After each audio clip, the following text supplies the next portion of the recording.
This video is going to deal with car ownership expenses, and we're going to talk about fuel mileage, and I think it's important to understand how fuel mileage is calculated just as a general practice. So suppose that you drive 50,000 miles per year and gas averages $4 per gallon. It's a bit high, but it has been there. I've lived through $4 per gallon.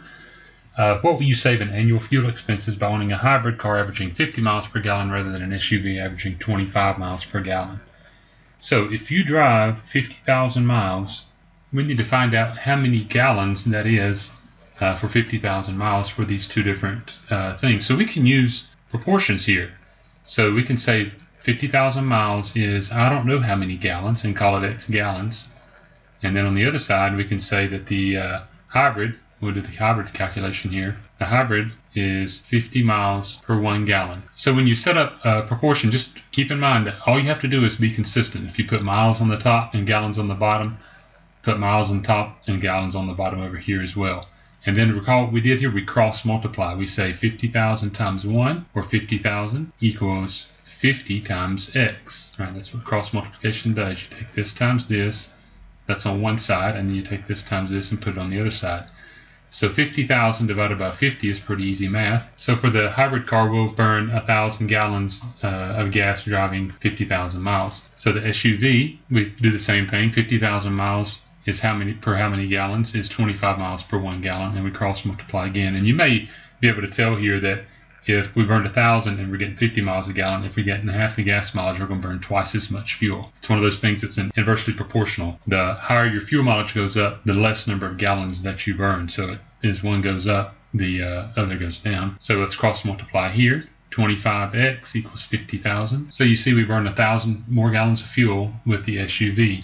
And so if the fuel is $4 per gallon and we're burning an extra 1,000 gallons, that extra 1,000 gallons, or just 2,000 minus 1,000, of course, is how I'm getting that the SUV burns 1,000 more gallons of gas. We're going to take that and multiply it by 4, and we'll get that that's $4,000 that we're going to spend extra per year on gas for the SUV. Now what part B wants to drive home here is that if you took that $4,000 you saved in gas money and you deposited it into some account, invested the money somehow, and you got 5.2% compounded monthly, how much money will you have after 8 years for having bought the SUV? And it'll be a little bit surprising how economical decisions in something like this can have an impact on savings. Now, of course, this is $4 per gallon, and it's a lot of miles per year, but nonetheless, there is a considerable amount of money spent in a car on gas. So we're going to deposit our monthly fuel savings. Now, this $4,000 was $4,000 in 1 year. So we drive 50,000 miles per year, so that's $4,000 per year. So to get a monthly number, first thing we need to do is take 4,000 and divide it by 12. And so when we do that, we get $333.33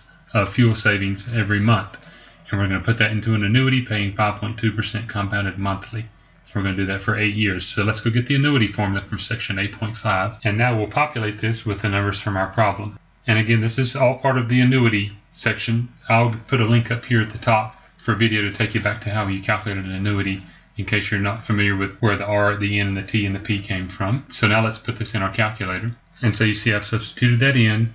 Just to point out a couple things, make sure you use double parentheses at the beginning, and as always, make sure you put parentheses around the 12 times the 8 in the exponent to make sure this works out. So we get $39,578.38. It wants us to round to the nearest dollar, so the 38 cents will go away, and we will put 39,578. So as you can see, that small amount of fuel savings turns into a pretty large chunk of money after the end of 8 years if you save that money.